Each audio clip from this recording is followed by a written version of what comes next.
آج انشاءاللہ تعالی آپ حضرات کو جادو کا توڑ اور نظر بد کا توڑ بتاؤں گا۔ بسم اللہ الرحمن الرحیم۔ السلام علیکم ورحمۃ اللہ وبرکاتہ۔ دوستو، میں ہوں حافظ عمران حیدر۔ سورہ مزمل روحانی عملیات کورس، یہ سلسلہ جاری ہے۔ اس سلسلے کی آج کی ویڈیو ہے ویڈیو نمبر 10۔ آج انشاءاللہ تعالی نظر بد کا اور جادو کا ایسا علاج بتاؤں گا، اس عمل اور اس وظیفے کی برکت سے ایک دن میں جادو کا توڑ اور نظر بد کا توڑ ہو جاتا ہے۔ کبھی کبھی ایسا مریض آتا ہے کہ اس کے لیے 3 بار یا 7 بار عمل کرنا پڑ جاتا ہے۔ عموماً یہ ایک دن میں ہی عمل اپنا کام کرتا ہے۔ اس عمل کے لیے آپ کے پاس 2 چیزیں ہونی چاہیے، ایک چھری اور لیمو۔ عامل حضرات کے لیے خاص ترتیب پہلے بیان کرتا ہوں، اس کو ذہن نشین فرمائیں، پھر عمل کا مکمل طریقہ بیان کرتا ہوں۔ اس عمل کے لیے آپ کو ایک چھری، ایک چاقو تیار کرنا ہوتا ہے جو آپ کے پاس ہمیشہ موجود رہے۔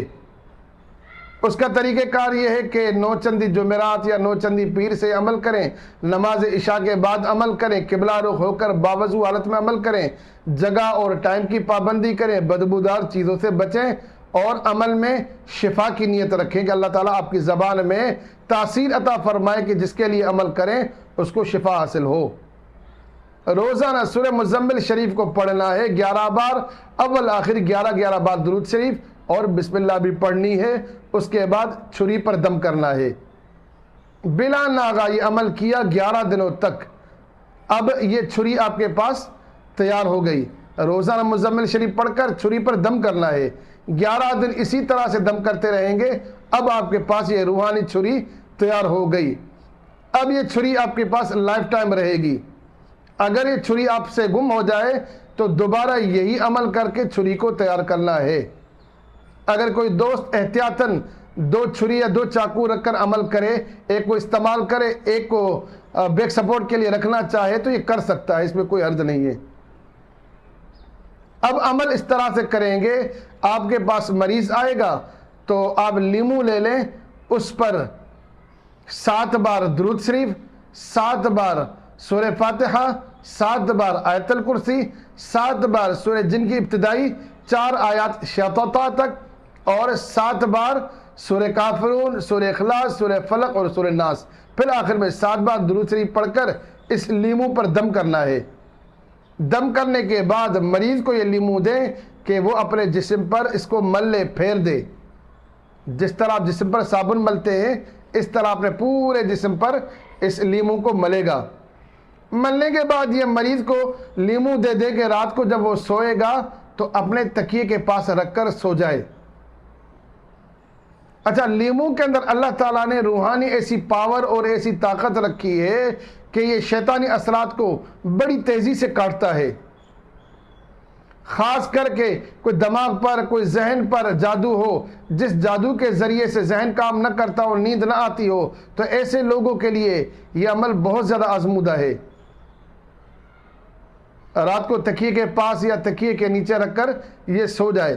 اس عمل کی خاص برکت یہ بھی ہے جن لوگوں کو نیند نہیں آتی ہے، جادو کی وجہ سے خواب بندی ہو جاتی ہے کہ نیند نہیں آتی یا نیند آئے، برے خواب نظر آئیں، تو یہ لیمو رکھنے سے، اس عمل کرنے سے نیند بڑی پرسکون آتی ہے۔ رات کو یہ لیمو رکھا، اگلے دن پھر یہ لیمو عامل کے پاس لائیں تو عامل کیا کرے گا کہ مریض کے سر پر اس لیمو کو رکھے گا، اس کے بعد سورہ مزمل شریف کی تلاوت کرے گا۔ ایک بار تلاوت کر کے لیمو کو درمیان سے کاٹے گا، 2 ٹکڑے ہو گئے، پھر دوبارہ تلاوت کر کے اس ایک ٹکڑے کو پھر 2 ٹکڑے کرے گا، پھر تیسری بار تلاوت کر کے دوسرے ٹکڑے کو کاٹے گا۔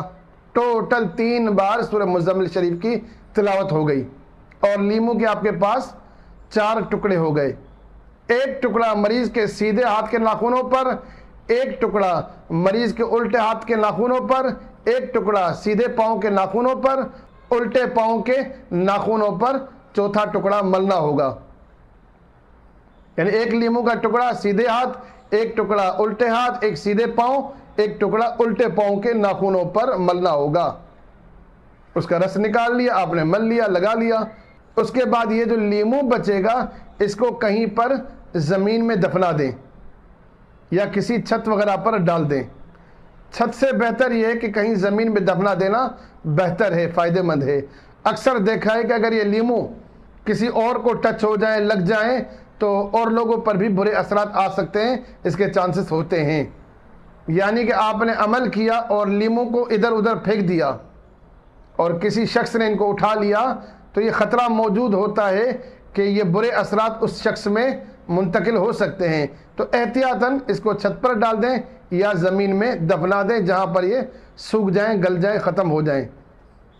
یہ تجربے سے بات ہمیں حاصل ہوئی ہے، ملی ہے۔ اچھا، کبھی کبھی ایسا بھی ہوتا ہے کہ آپ نے لیمو پھینک دیا اور کسی نے اٹھا لیا، تو اس شخص پر اس لیمو کا کوئی برا اثر نہیں ہوتا، اس عمل کا کوئی برا اثر نہیں ہوتا، لیکن لوگ وہمی ہوتے ہیں۔ اس وہم کی وجہ سے میں نے جادو کی چیز اٹھا لی تھی، بعض اوقات لوگ وہم کی وجہ سے بھی پریشان ہو جاتے ہیں، بیمار ہو جاتے ہیں۔ تو خلق خدا کو فائدہ پہنچانا ہے، مشکلات سے بچانا ہے، تو اپنے عمل کو آپ کہیں پر دفن کر دیں تاکہ لوگ سچی مچی میں برے اثرات سے بچیں یا کہ لوگ وہم سے بھی بچیں۔ اب وہم میں بھی لوگوں کو مبتلا نہ کریں۔ یہ ایک ہی دن آپ عمل کریں گے انشاءاللہ تعالی، اس عمل کی برکت سے جادو کا اثر بھی ختم ہو جاتا ہے، نظر بد کا بھی اثر ختم ہو جاتا ہے۔ یہ ترتیب جو ہے عامل حضرات کے لیے ہے۔ کوئی ایسا شخص عمل کرنا چاہے جو عامل نہیں ہے، وہ چاہتا ہے میں بھی اس عمل سے فائدہ اٹھاؤں، تو ایسے افراد کے لیے میری طرف سے خصوصی طور پر اجازت ہے، جو میں نے اعمال کیے ہیں اللہ تعالیٰ کی رضا کے لیے، ان دوستوں کو یہ اعمال بخشتا ہوں، سورہ مزمل شریف کا عمل بخشتا ہوں۔ جو عامل نہیں ہیں وہ بھی اس عمل کو کریں، لیکن جو عامل نہیں ہیں وہ صرف اپنے لیے کریں، اوروں کے لیے نہ کریں۔ کوئی گھر کا فرد ہے تو اس کے لیے کریں، باقی عام پبلک کے لیے نہ کریں۔ عامل حضرات پبلک کے لیے کر سکتے ہیں۔ عام لوگ کیا کریں گے کہ چھری لے لیں، اس پر صرف ایک بار یہ عمل کریں گے، 11 بار سورہ مزمل شریف پڑھیں، اول آخر 11 بار درود شریف پڑھ کر چھری پر دم کر کے یہ چھری تیار کر لیں۔ چھری تیار ہو گئی، جب یہ عمل کریں گے، عمل کرنے کے بعد لیمو کے ساتھ اس چھری کو بھی زمین میں دفن کر دیں۔ عام لوگ اس چھری کو دوبارہ استعمال نہیں کر سکتے۔ عامل جو ہوگا اس چھری کو 1000 بار بھی استعمال کر سکتا ہے، کیونکہ اس نے اس کا عمل کیا ہے، اس نے اس کا چلہ کیا ہے۔ عام لوگ نہیں کر سکتے، تو عام لوگوں کو چاہیے کہ اس کو زمین میں دفنا دیں، چھری کو بھی، لیمو کو بھی۔ باقی جو میں نے کہا کہ عام لوگ خود کے لیے عمل کریں، اوروں کے لیے نہ کریں، اس کی وجہ کیا ہے؟ اس کی وجہ یہ ہے کہ جب آپ جادو کا توڑ کرتے ہیں تو آپ کا براہ راست جنات سے، شیاطین سے مقابلہ ہوتا ہے۔ جنات شیاطین عامل بھی ہوتے ہیں، جادوگر بھی ہوتے ہیں۔ اگر وہ آپ کو زیادہ نقصان پہنچانا چاہے تو آپ اپنے آپ کو نہیں بچا سکتے۔ عامل حضرات کے پاس مکمل ترتیب موجود ہوتی ہے۔ اول تو الحمدللہ روحانی طور پر پاور ہوتی ہے، وہ ریاضت، وہ چلہ کشی، وہ وظائف، عملیات وہ کرتے رہے، ان کے پاس روحانی پاور ہوتی ہے، اور ان کو معلوم ہوتا ہے حصار کا طریقہ کار کیا ہے۔ اگر اس عمل کی رجت ہو گئی تو اسے ہم کیسے بچیں گے، اپنے اہل و عیال کو، گھر والوں کو کیسے بچائیں گے۔ عامل حضرات کے پاس تمام چیزیں موجود ہوتی ہیں۔ اس کو ایک مثال سے سمجھاتا ہوں، یہ بات آپ کو ایک مثال سے سمجھاتا ہوں۔ ایک میڈیکل میں کام کرتا ہے، کوئی ڈاکٹر ہے، کوئی نرس ہے، کوئی کمپاؤنڈر ہے، کوئی بھی ہے، تو وہ مریضوں کو انجیکشن لگاتا ہے۔ اس کو بتایا جاتا ہے، سکھایا جاتا ہے، یہ مریض جو ہے اس کو فلا بیماری ہے اور خطرناک بیماری ہے۔ اس بیماری سے بچنے کا طریقہ یہ ہے کہ اس کو آپ انجیکشن لگائیں گے، اور اس کے بعد انجیکشن کے اثر سے خود کو محفوظ رکھنا ہے۔ اس کی جو سوئی ہے یا اس کی جو نڈل ہے آپ کے جسم میں نہ جائے، آپ کو لگی تو وہ موذی بیماری آپ کو ہو سکتی ہے، اور اس طرح ہوتا ہے۔ جس نے باقاعدہ طور پر میڈیکل پڑھا ہوگا تو اس کو شروع میں ہی احتیاطی طور پہ بتایا جا سکتا ہے کہ خود کو کیسے محفوظ رکھ سکتے ہو۔ اگر کوئی ڈاکٹر خود کو محفوظ نہ رکھ سکے تو وہ علاج کیسے کرے گا؟ خود کی جان بھی خطرے میں ڈالے گا، اوروں کی جان بھی خطرے میں ڈالے گا۔ اسی طرح سے عملیات میں ہوتا ہے، جب آپ کوئی عمل کرتے ہیں تو آپ کا استاد، آپ کا پیر و مرشد سب سے پہلے آپ کو پروٹیکشن کے طریقے سکھاتا ہے۔ کسی کو آپ روحانی انجیکشن لگائیں گے تو اس کے بعد اس سرنج کو، اس نیڈل کو کیسے ضائع کرنا ہے، اس طریقے سے ضائع کرنا ہے کہ اس کے جو جراثیم ہیں آپ کو بھی نہ لگیں اور آپ کے چاہنے والے کو بھی نہ لگیں۔ تو اس لیے عام لوگ جو ہیں اس چھری کو دفن کر دیں اور لیموں کو دفن کر دیں، اور لوگوں کے لیے ہرگز یہ عمل نہ کریں گے تو بعد میں مشکلات ان کے لیے ہو سکتی ہیں۔ باقی عام لوگ بھی کرنا چاہیں کر سکتے ہیں۔ الحمدللہ میرے عملیات کے کورسز ہیں، آپ پیڈ کورسز ہیں، اور واٹس ایپ پر رابطہ کریں، میں آپ کو مکمل کورس کرواؤں گا۔